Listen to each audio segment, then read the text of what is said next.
오늘 우리에게 주시는 하나님의 말씀은 시편 23편 6절입니다. 시편 23편 6절 말씀, 우리 주보를 같이 참조하시면서 다 같이 한 목소리로 함께 읽도록 하겠습니다. 시작. 나의 평생의 선하심과 인자하심이 정녕 나를 따르리니 내가 여호와의 집에 영원히 거하리로다. 아멘. 오늘 시편 23편 6절 말씀을 가지고 우리 선교사님께서 귀한 말씀 전해주실 때 많은 은혜 받으시기를 바랍니다.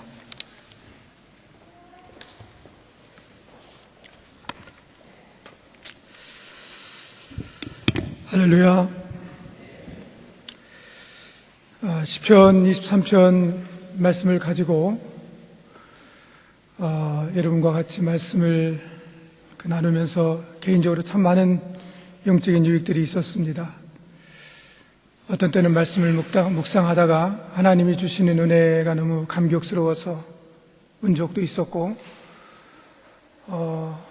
찬송을 하다가 복받쳐 오르는 그 기쁨을 감당할 수 없어서 눈물을 흘린 적이 참 많았습니다. 제가 이럴 수 있었던 것은 제가 영적으로 특별한 사람이어서가 아니라 현재 제가 당하고 있는 육체적인 고난이 저로 하여금 우리가 익숙해진 하나님의 말씀이 제 영혼을 타체하게 하는 그런 계기가 되었던 것 같습니다. 시편 119편에 보면 고난받는 것이 내게 유익이라 내가 이로 인해서 주의 윤례를 알게 되었다, 이렇게 고백하고 있어요. 고난이 때로는 우리가 감당하기 어렵고 힘들지만, 그러나 다른 한편으로 생각하면 그 고난으로 인해서 우리의 심령이 더 가난해지고, 그리고 영적인 겸손함이 생겨서 하나님 앞에 나아가게 하는 것 같습니다. 오늘 또 우리가 시편 23편 6절 마지막 말씀을 같이 보게 될 텐데, 이 말씀을 우리가 같이 살피기 전에 같이 한번 기도했으면 좋겠습니다. 하나님, 내가 말씀을 들을 때 귀로만 듣지 않고 내 심령 가운데 은혜를 부어주십시오. 그런 간절한 마음으로 한번 제가 기도하겠습니다. 하나님 아버지, 감사합니다. 주님의 은혜를 우리에게 부어주시되 우리가 말로 표현할 수 없는, 측량할 수 없는 은혜를 부어주신 것을 감사합니다. 하나님, 우리가 하나님 앞에 영적인 갈급함과 배고픔 가지고 하나님 앞에 나왔습니다. 우리의 빈 심령 가운데 하늘문을 여시고 하늘의 신령한 은혜를 부어주시고, 그래서 우리의 배에서 생수의 강이 흘러넘치는 역사들이 있게 하여 주옵소서.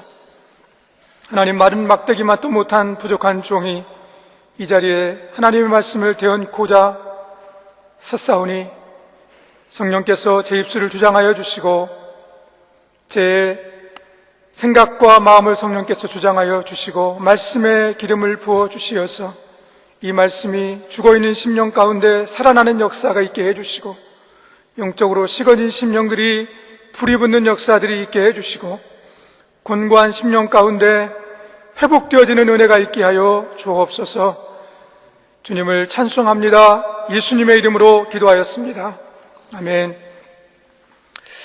시편 23편은 6절로 된 아주 짧은 책입니다.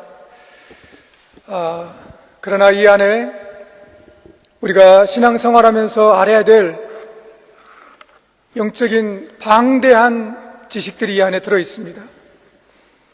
우리가 첫째 들었던 것처럼 1절에서는 하나님은 누구신가 신론에 대해서, 여호와 하나님을 통해서 하나님은 우리의 보호자시오 공급자라고 하는 것을 시인의 고백을 통해서 우린 살펴보았습니다. 그리고 3절과 4절을 통해서는 우리가 왜 영적 침체에 빠지게 되었는지, 그리고 침체로부터 우리가 어떻게 회복될 수 있는지, 그리고 말로 표현할 수 없는 사망의 음침한 골짜기 같은 곳에서 우리가 어떻게 헤어나올 수 있는지에 대해서 우리가 살펴보았습니다. 그리고 우리 지난주에는 원수의 목전에서 상을 베푸신 하나님을 통해서 인간관계를 통해서 상처를 받게 되었을 때 하나님은 우리에게 어떤 은혜를 베풀어 주시는지, 그리고 우리의 삶 속에서 하나님의 일을 감당하면서, 그리고 하나님의 사람으로 살아가면서 가장 중요한 것이 무엇인가, 성령의 기름 부음이라고 하는 것을 통해서 그런 인생 가운데 우리 영혼의 기쁨이 넘치는 역사가 일어난다고 하는 것을 살펴보았습니다.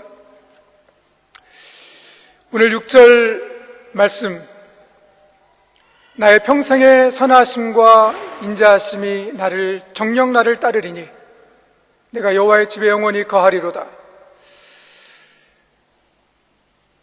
아마 시편 23편 6절을 읽으면서 여러분 가운데 혹시 김성래 선교사님이, 저 설교자가 오늘 저 말씀을 가지고 어떻게 무엇을 말하려고 하려고 하나, 아마 궁금함과 기대감을 가지고 오신 분들이 있다면 충분히 기대하셔도 하나님의 말씀이 여러분을 실망시키지 아니하고 여러분 속에 무시하고 무심코 지나쳤던 영적인 중요한 문제들을 오늘 이 말씀을 통하여서 다루실 거라고 믿습니다. 오늘 6절 상반절에 보면 나의 평생의 선하심과 인자하심이,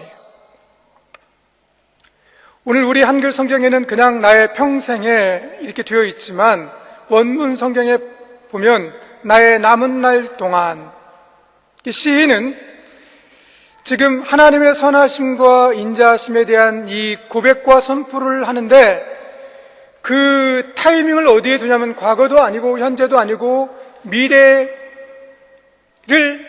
바라보면서 이 고백을 한다는 것이 무슨 얘기냐면, 시인은 충분히 하나님의 은혜가 무엇인지를 경험했던 하나님의 사람이었어요. 그는 하나님이 푸른 토장으로 인도하는 것도 경험했고, 쉴만한 물가로 인도하는 것도 경험했고, 그리고 사망의 음침한 골짜기에서 자기를 건져주는 것도 경험했고, 원수의 목전에 상을 베푸는 것도 경험했어요. 이런 영적인 많은 체험을 경험했음에도 불구하고 우리가 앞으로 살아보지 않은 미래를 생각할 때 두려운 것은 어쩔 수 없는 인간이 가지고 있는 한계고 숙명이에요. 우리는 이것을 가리켜서 염려라고 합니다.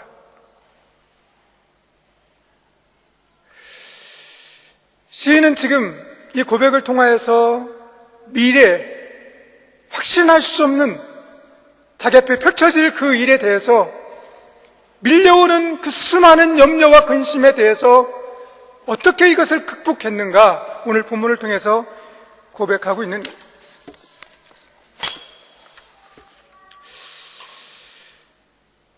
아마 여기에 있는 성도님들 가운데 염려를 안 하고 사는 분이 있다면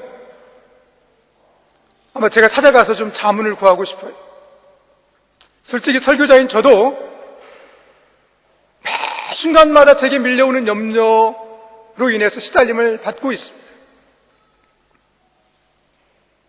여러분, 염려라고 하는 것을 한번 생각해 보십시오. 염려의 출발점은 내가 당면한 문제로부터 출발합니다.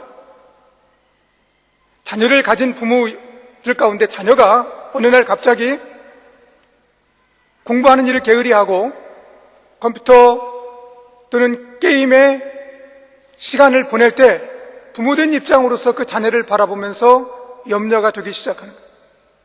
사업을 하는 성도님들이 있다면 경기가 안 좋아지면서 수입이 절반으로 줄어들고, 그리고 그것이 통장에 그대로 보여질 때 그 당면한 현실, 그 팩트, 그것을 보면서 염려가 생기는 거예요. 근데 이 염려의 출발은 현재 당면한 문제지만, 그러나 거기에 머무르지 않고 그 염려는 앞으로 일어나지 않을 미래의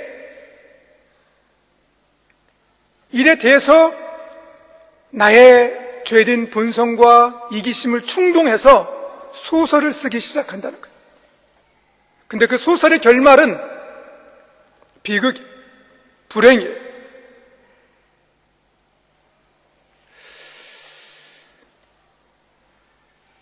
제가 대학교를 졸업하고 선교단체에 들어가서 사역을 하다가 한 1년쯤 되었을 때 의료보험이 생기면서 전체 직원들을 대상으로 해서 건강검진이 있었어요. 건강검진에 모든 게 다 정상으로 나왔는데 딱 한 가지, 제가 간염 보균자라는 거예요. 근데 그 당시에 B형 간염이라고 하는 게 이렇게 흔한 질병이 아니었기 때문에 별로 대수롭게 생각하지 않았고, 그리고 특별한 약도 없었기 때문에 그냥 지나쳤어요.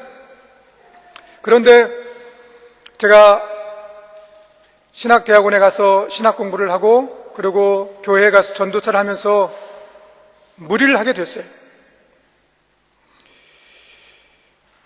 그러고 나서 어느 날 음식을 먹었는데 소화가 되지 않고, 그리고 자고 났는데 제 흰색 눈동자의 흰 쪽이 노란색으로 바뀌어지고 손발이 노랗게 변하는 거예요. 그리고 그 다음날부터 급속도로 제 배에서 복수가 차기 시작해요. 그래서 결국은 현대 세브란스 병원에 입원을 해서 치료를 받았습니다. 하나님 은혜로 정말 의사가 당신 자칫하면 죽을 뻔 알았다, 이런 위험한 고비에서 제가 하나님의 은혜로 살았습니다. 근데 그 문제는 그 다음부터 시작이 됐어요.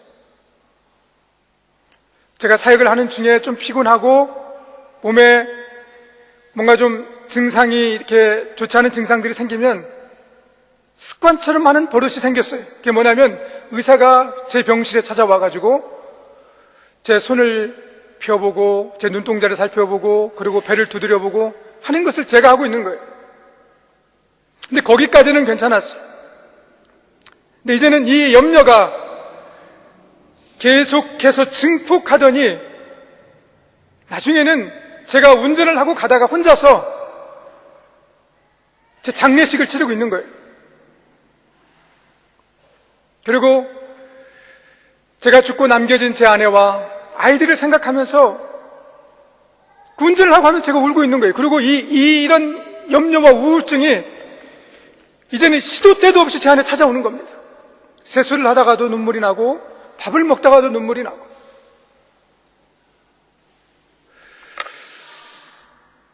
염려라고 하는 것은요, 마치 처음에 시작하는 것은 아주 가볍게, 그래서 처음에 시작할 때는 마치 어린아이가 이렇게 그 바느질 실 같은 걸로 이렇게 손목을 묶으면요, 그 어린아이 같은 아이도 끊어내요. 그런데 이 바느질 실로 손목을 묶고 또 묶고 여러 번 계속해서 1시간 이상 묶으면 세상에 천하장사라도 그걸 끊어낼 수가 없어요.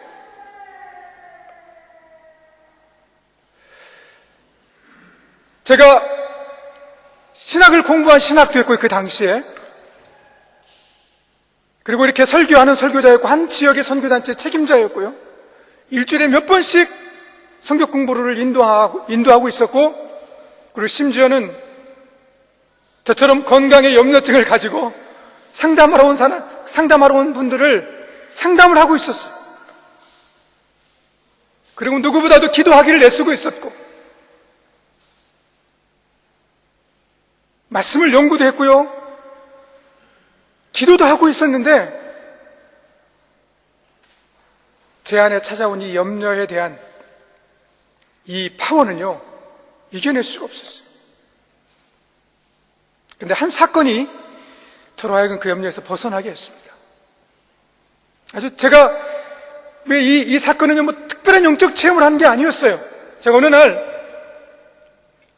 어딘가 볼 일이 있어서 자동차 운전을 해서 집에 오는 길인데 갑자기 용변을 보려고 지방 도로의 그 휴게소에 잠깐 차를 세우고 화장실에 갔어요. 그리고 그 소변을 이렇게 보고 저 벽을 보고 이렇게 있는데 제 마음속에 그런 생각이 밀려오는 거예요. 하나님이 저한테 그러는 거예요. 제 이름을 부르면서, 야, 하나님이 너를 만들 때 그렇게 약하게 만들었다고 생각하느냐? 그리고 너는 왜 꼭 내가 간으로만 죽는다고 생각하느냐? 그 생각이 딱 드는데 제가 그 생각 속에 맞다. 그리고 놀랍게도 그 이후로 그런 것들이 다가올 때 왔지만 결코 저를 시달리게 하고 힘들게 하지 않았어요.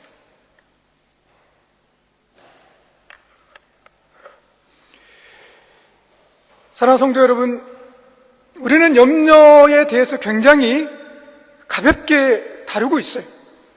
심지어는 저처럼 그렇게 기도하고 어떤 문제를 가지고 하나님 앞에서 구하고 해결되도록 그렇게 기도함에도 불구하고 여전히 염려하고 있어요.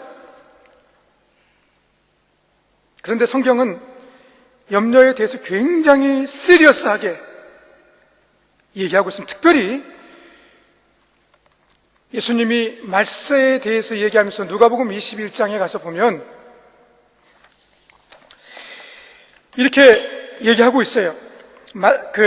너희가 스스로 조심하라. 누가복음 20장 34절입니다. 그렇지 않으면 방탕함과 술 취함과 생활의 염려로 마음이 둔하여지고 뜻밖의 그날이 덫과 같이 너희에게 임하리라.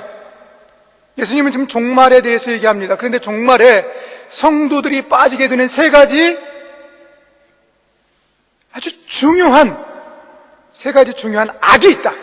근데 그 중에 첫 번째가 방탕함이라는 거예요.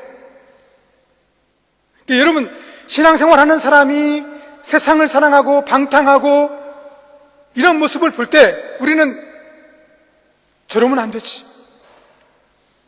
저건 하나님 앞에 큰 악을 행하는 것이지. 예. 그리고 성도들이 신앙생활 하다가 술에 취해가지고 알코올 중독자가 되어서 인사불성이 돼서 이렇게 나타나면 어쩌다가 저렇게 됐지? 저 큰일 나겠는데? 그런데 예수님은 염려가 방탕함과 술 취함과 동격으로 성도의 마음을 둔하게 만든다. 그래서 영혼을 둔하게 만들어서 주님이 재림하는 것에 대해서 준비하지 못하도록 그렇게 만든다라고 예수님이 경고하고 있어요. 한마디로 염려는 영혼의 적이라는 겁니다. 우리의 영혼이 둔해지는 이유 중에 하나가 술 취함과 방탕함도 있지만 염려 때문에 그럴 수 있다는 것입니다. 잠언 17장 22절에도 마음의 근심, 마음의 염려는 뼈를 썩느니라 그랬어요. 그러니까 염려가 영혼을 둔하게 할 뿐더러 육체적으로도 뼈를 썩히는, 세상에 우리 몸 중에 가장 강한 부분이 어디입니까? 뼈예요, 뼈. 그러니까 뼈가 썩을 정도면 위장은 어떻고 간은 어떻고 다른 장기는 어떻겠습니까?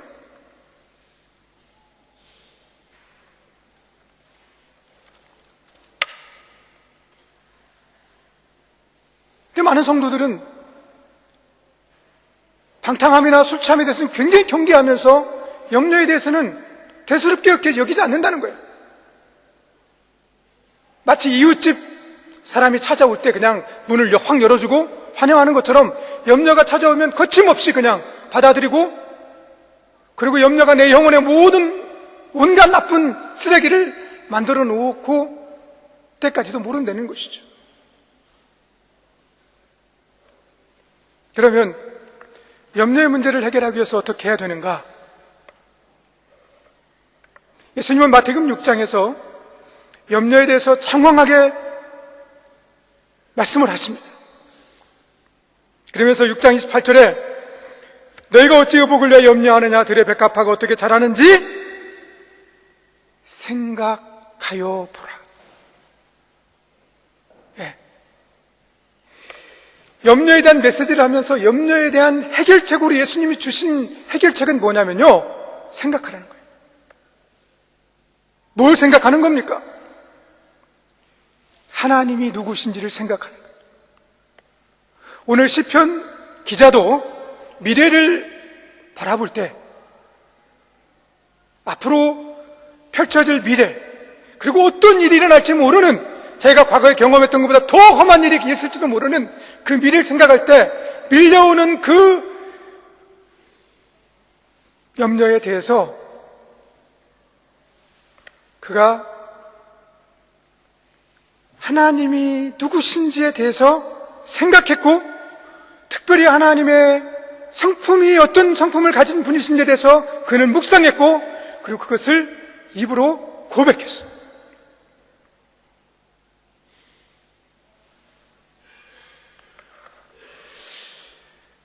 하나님을 생각한다라고 하는, 이 생각한다고 하는 걸 좀 더 돕기 위해서 제가 오늘 책에서 읽었던 예화를 좀 얘기하고 싶어요. 비행기에 종종 이 쥐가 이렇게 엔진 속에 들어갈 때가 있답니다. 한 번은 어떤 비행사가 이륙을 해가지고 공항에서부터 한 2시간 정도 이렇게 갔는데 앞으로 갈 시간이 한 2-3시간 남아있는 거예요. 근데 조종석 그 엔진 쪽에서 이상한 소리가 들리는 거예요. 이게 노련한 이 조종사기 때문에 그 안에 쥐가 들어갔다고 하는 것을 알았어요. 그런데 다시 돌아갈 수 있는 거리도 아니고 앞으로 가려면 많은 거리가 남아있어요. 이걸 그대로 놔두면 이 쥐가 만약에 선 하나라도 만약에 갉아먹어 삽손이 된다면 그대로서 비행기가 추락하는 거죠. 그때 경험이 많은 이 조종사는 이 쥐는 설치동물이기 때문에 고도를 높이고, 그래서 기압이 이제 낮아지면 쥐가 활동을 못하고 죽는다는 걸 알았어요. 그래서 고도를 높였어요. 그리고 쥐는 죽었고 비행기는 안전하게 목적지까지 갈 수 있었어요. 염려도 마찬가지입니다. 우리 안에 있는 이 염려라고 하는 이 쥐 같은 이것을 어떻게 우리가 해결할 수 있는가? 그냥 하나님을 생각하는 것이 아니라 영적 고도를 높이는 것입니다. 하나님 앞에 가까이 가는 것이, 하나님의 그 영적인 온도를 내 영혼 속에, 어떻게 보면 영적인 기압이 내 영혼 속에 들어왔을 때 그 염려는 자연스럽게 사라진다는 것이죠. 오늘 시편 기자는 자기가 경험했던 하나님이 어떤 하나님인지 2가지 단어로 얘기합니다. 첫 번째는 하나님의 선하심이에요.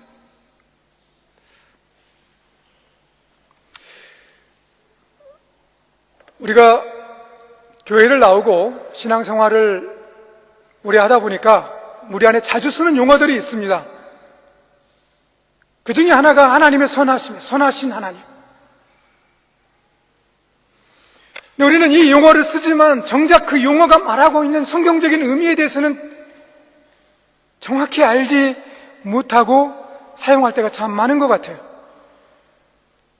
자기 나름대로의 선하심에 대해서 우리는 이해합니다. 쉽게 말하면 우리 인간의 편에서 선하심에 대한 이미지를 가지고 있어요. 마치 그 패스트푸드의 그 KFC의 마스코트인 그 인자하신 KFC 할아버지 같이 하나님은 그렇게 선하신 분이시다. 인자하시고 그리고 너그러우시고, 이렇게 우리는 그냥 하나님의 선하심을 생각해요. 그런데 성경에서 말하는 하나님의 선하심은 그런 선하심하고는 좀 더 거리가 멉니다. 여기 쓰여진 선하다고 하는 이 용어는요, 히브리어로 보면 토드라고 되어 있는데 이 단어는 어디에 많이 쓰여 있냐면 창세기 1장에 많이 쓰여 있어요. 하나님이 창조 사역을 하면서 첫째 날 빛을 지으시고 보시기에 좋았더라. 둘째 날 또 창조하시고 보시기에 좋았더라. 보시기에 좋았더라. 보시기에 좋았더라 그랬어요. 근데 보시기에 좋았더라 할 때 이 보시기에 좋았더라, 이 좋았더라라고 하는 이 표현이 투드예요. 그러니까 이 말은 무슨 말이냐면 그냥 작품이 멋있었더라, 아름답더라 이런 표현이 아니라 이 to드라고 하는 이 말의 의미는 하나님이 원하는 대로, 하나님이 의도한 대로, 하나님이 목적한 대로 되었더라. 이게 to드예요. 그러니까 성경에서 말하는 선하심이라고 하는 건 뭐냐면 하나님의 목적한 대로, 하나님의 의도한 대로, 하나님의 뜻한 대로 된 것이 선하신 것이. 이것을 좀 더 잘 이해할 수 있도록 우리에게 도와주는 성경 구절이 로마서 8장 28절에 하나님을 사랑하는 자 곧 그 뜻대로 부르심을 입은 자들에게 모든 것이 합력하여 선을 이루느니라. 여기 합력하여 선을 이룬다 할 때 이 단어가 헬라어로 슈네르케이예요. 이 슈네르케이라고 하는 것은 무슨 말이냐면, 하나 이것을 설명하는 좋은 그림 언어가 뭐냐면, 여러분 어렸을 적에 한 번쯤 그 벽시계, 쾌종시계, 태엽을 감아서 사용했던 그 쾌종시계 뒷면을 본 적이 있을 거예요.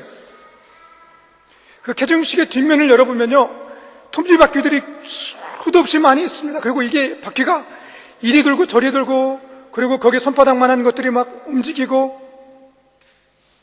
도대체 그래서 어떻게 돌아가는지 잘 이해가 되지 않아요. 그런데 앞면을 딱 돌이켜보면 그 복잡한 움직임이 일정한 방향으로 초침이 움직이고 분침이 움직이고 시침이 움직입니다.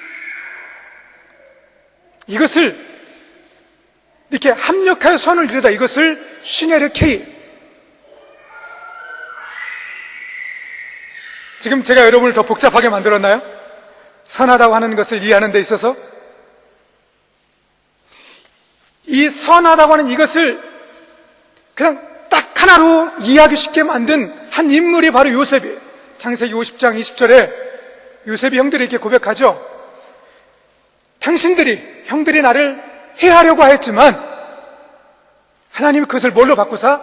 선으로 바꾸사.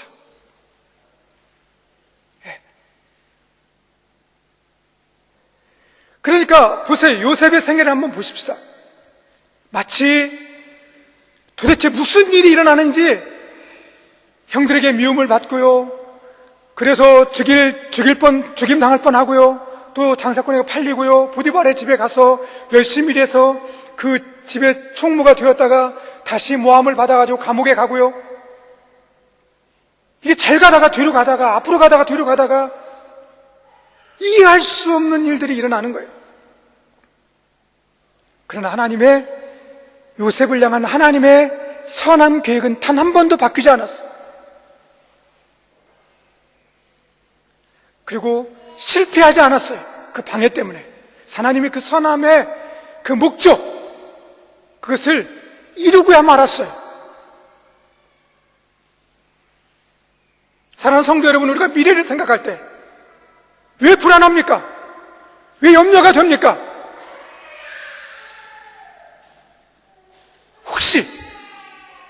혹시 내가 이렇게 사업이 안 되다가 망하는 건 아니야? 내 자녀들이 저렇게 놀다가, 저렇게 객길로 가다가 대학도 못 들어가고 그냥 백수로, 건달로 남는 것은 아니야?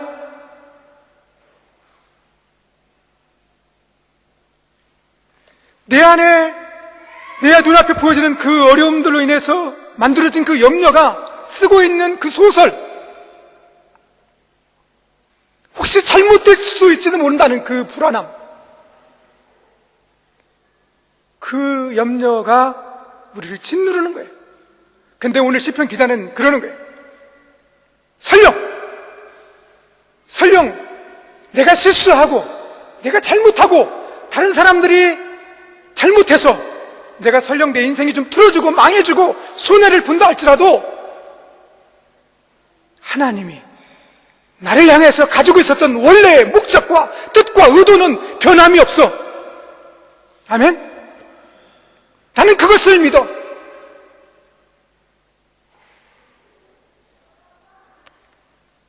사랑하는 성도 여러분, 오늘 저와 여러분에게 하나님을 믿는다는 것이 무엇인가를 오늘 시편 기라를 통해서 보여주고 있는 거예요.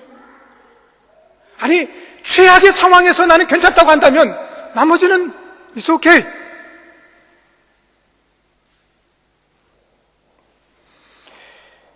그럼 하나님의 인자하심은 무엇인가? 이 하나님의 인자하심이라고 하는 것은 히브리어에 보면 헤세드라고 되어 있어요. 이 단어는 어느 때 가장 많이 사용하냐면 하나님께서 범죄한 그 죄를 지은 죄인들에게 자비와 용서를 베풀어 줄 때 쓰는 용어가 헤세드. 오늘 이 시를 쓰고 있는 시인은 누구보다도 하나님의 헤세드를 경험한 사람이에요. 그가 하나님께 지었던 이 죄악이라고 하는 것은 말로 표현할 수 없는 엄청난 간음죄와 살인죄까지 지었어요. 오늘 다윗의 그 범죄를 오늘날의 형법에 적용하면 최소 종신형이에요. 근데 하나님이 그에게 보여주신 것은 심판의 칼이 아니고 그를 왕좌에서 끌어내린 것이 아니고 하나님이 그에게 헤세드를 보여주신 거예요.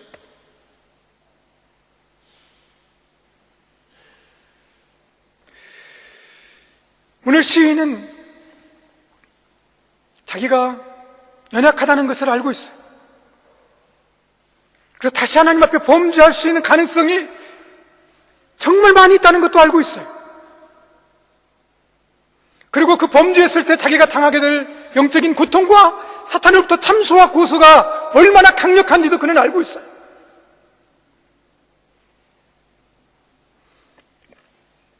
그런데 그는 그러한 상황을 생각하면서 그가 붙들었던 것은 하나님이 용서하심이 얼마나 큰 것인가, 이것을 그는 붙들었어요. 이것이 가장 잘 나타나 있는 것이 우리가 잘 아는 누가복음 15장의 탕자의 이야기예요. 여러분 한번 아버지 입장에서 생각해 보십시오. 만약에 여러분에게 성경에 나오는 둘째 아들과 같은 그런 자식이 있다면 여러분은 어떻게 하시겠어요? 별 볼 일 없는 재산이지만 재산의 절반을 고집을 피워서 가지고 나갔어요.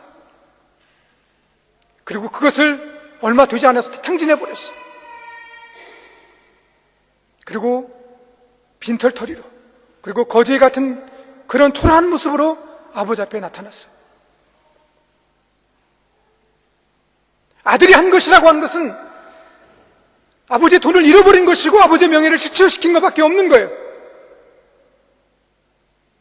근데 아버지는 그 아들을 그냥 맞아준 것이 아니라, 그냥 살 수 있도록 그냥 허락해 준 것이 아니라, 아버지는 그 아들에 대해서 웰컴한 거예요. 마치 성공하고 돌아온 아들처럼, 금우환영한 아들처럼 맞이하는 거예요.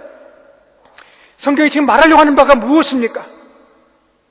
인간이 말로 표현할 수 없는 죄를 하나님 앞에 득죄했다 할지라도 결코 그 죄가 하나님의 그 무한하고 엄청난 그 할례 없는 그 사랑을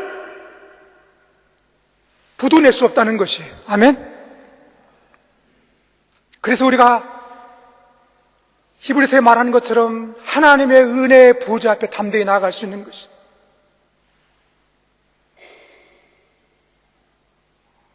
오늘 시편 기자는 이것을 바라보면서 자기에게 밀려오는 그 염려에 대해서 이 하나님이 누구시며 그분의 성품이 어떠하신가를 그는 붙들고 선포하고 있는 거예요.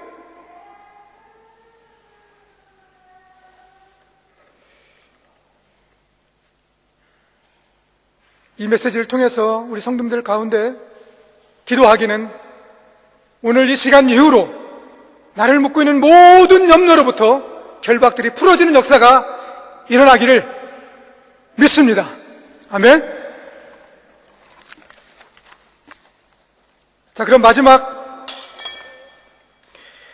6절 하반절을 보는데 우리 6절 다시 한번 읽어보겠습니다. 시작.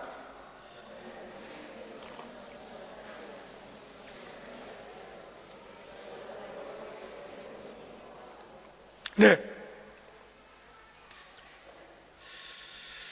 시편 기자는 시편 23편의 마지막을 어떻게 피날레로 장식하냐면 내가 여호와의 집에 영원히 거하리로다.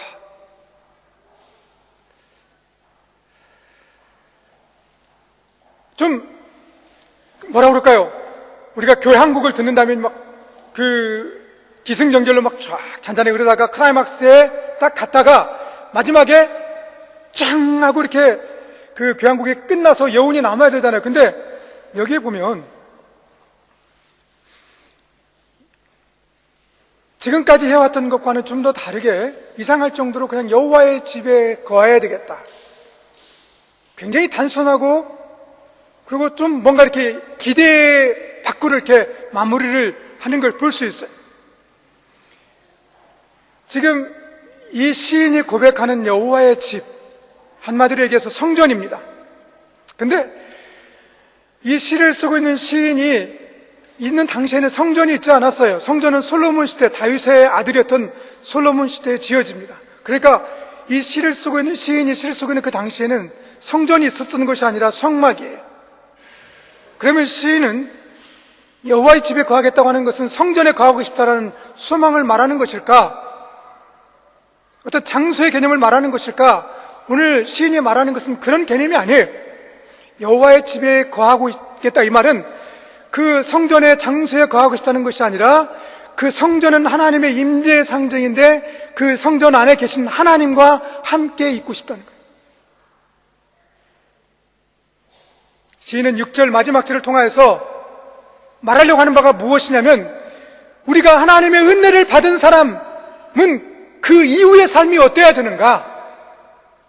하나님의 임재를 경험하고 하나님을 인격적으로 만나고 그리고 하나님과 깊이 동행하면서 하나님의 살아계심과 그 역사하심을 경험했고 하나님의 은혜를 맛보았다면 그 이후에 그 삶은 어때야 되는가? 하나님과 함께 있고 싶다.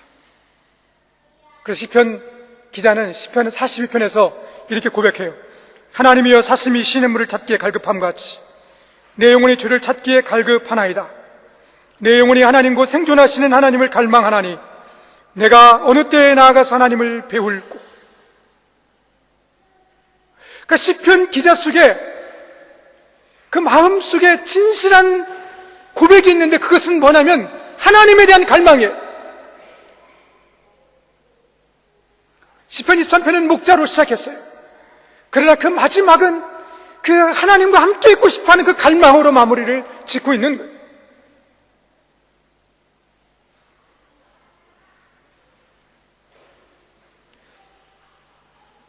쉽게 말하면 이런 거예요. 정말 어떤 신자가 진짜 은혜 받은 신자이며 어떤 신자가 정말 하나님을 만난 사람인가? 그 마음과 그 영혼을 뚜껑을 열었을 때 언제 열어도 어느 시간에 열어도 그 마음속에 하나님에 대한 갈망이 있는 사람. 아침에 눈을 떴을 때 내가 커피를 찾는 것보다 내가 신문을 찾는 것보다 내 마음속에 먼저 일어나는 갈망은 하나님을 뵙고자 하는 거예요. 마치 사슴물이 시냇물을 찾기에 갈급함과 같이 내 영혼이 하나님을 향하여서 달려가고 있다면 그 성도는 영적으로 살아있는 것이 그리고 그 안에 은혜가 있는 것이 은혜의 지배 가운데 있는 것이 오늘 우리가 하나님 앞에 예배하러 왔어요. 근데 우리가 달려올 때 옷을 준비하고 헌금을 준비하고 자기가 봉사해야 될 역할들을 준비하고 오는데 정작 우리 안에 오늘 시편 기자처럼 하나님에 대한 그 갈망함이 있어서 왔느냐 이 말이에요. 하나님을 찾고자 하는 이 갈망이 있는 사람들은 말씀을 듣는 그 눈이 달라요. 찬송을 그냥 부를 수가 없는 거예요. 어떻게 내가 그동안 그렇게 갈망했고 그렇게 사모했던 그 대상을 향하여서 내가 노래를 부르고 찬송을 부르는데 맨정신으로 부를 수가 있어요? 내가 어떻게 아무 없이 사랑의 고백을 할 수가 있냔 말이죠.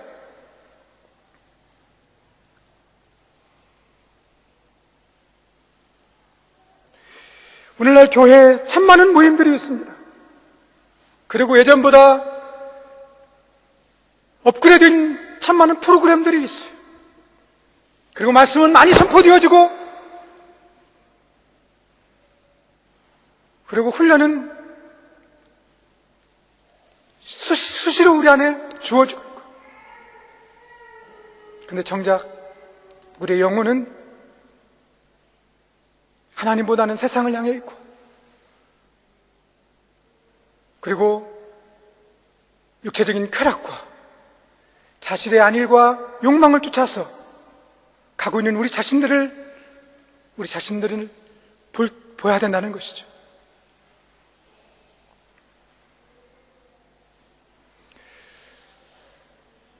그래서 바울은 에베소서에서 1장에서 이렇게 기도해요. 그 성도를 향하여서 하나님이 당신들에게 지혜와 계시형을 주셔서 하나님이 누군지를 알게 하시고 마음의 눈을 밝혀주셔서 하나님의 부르심의 소망이 얼마나 크고 능력으로 역사하심이 얼마나 큰가를 알기를 원한다.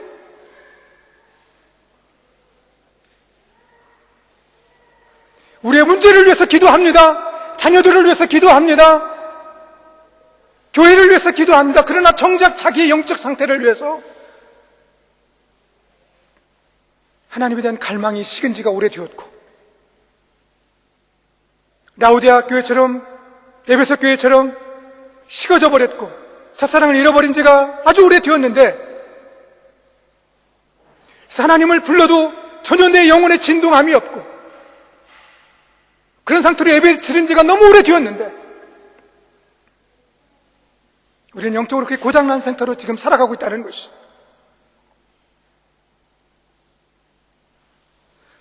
사랑하는 성도 여러분, 오늘 시편 기자의 고백처럼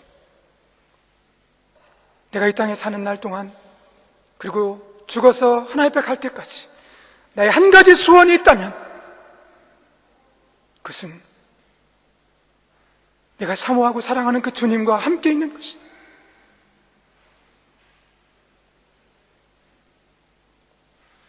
나는 주님 한 분 있으면 내가 질병이 걸려도, 경제적인 어려움이 있어도, 사업에 실패를 하여도 그분이 내게 보배가 되시니까 난 그분만 있으면 나는 만족해.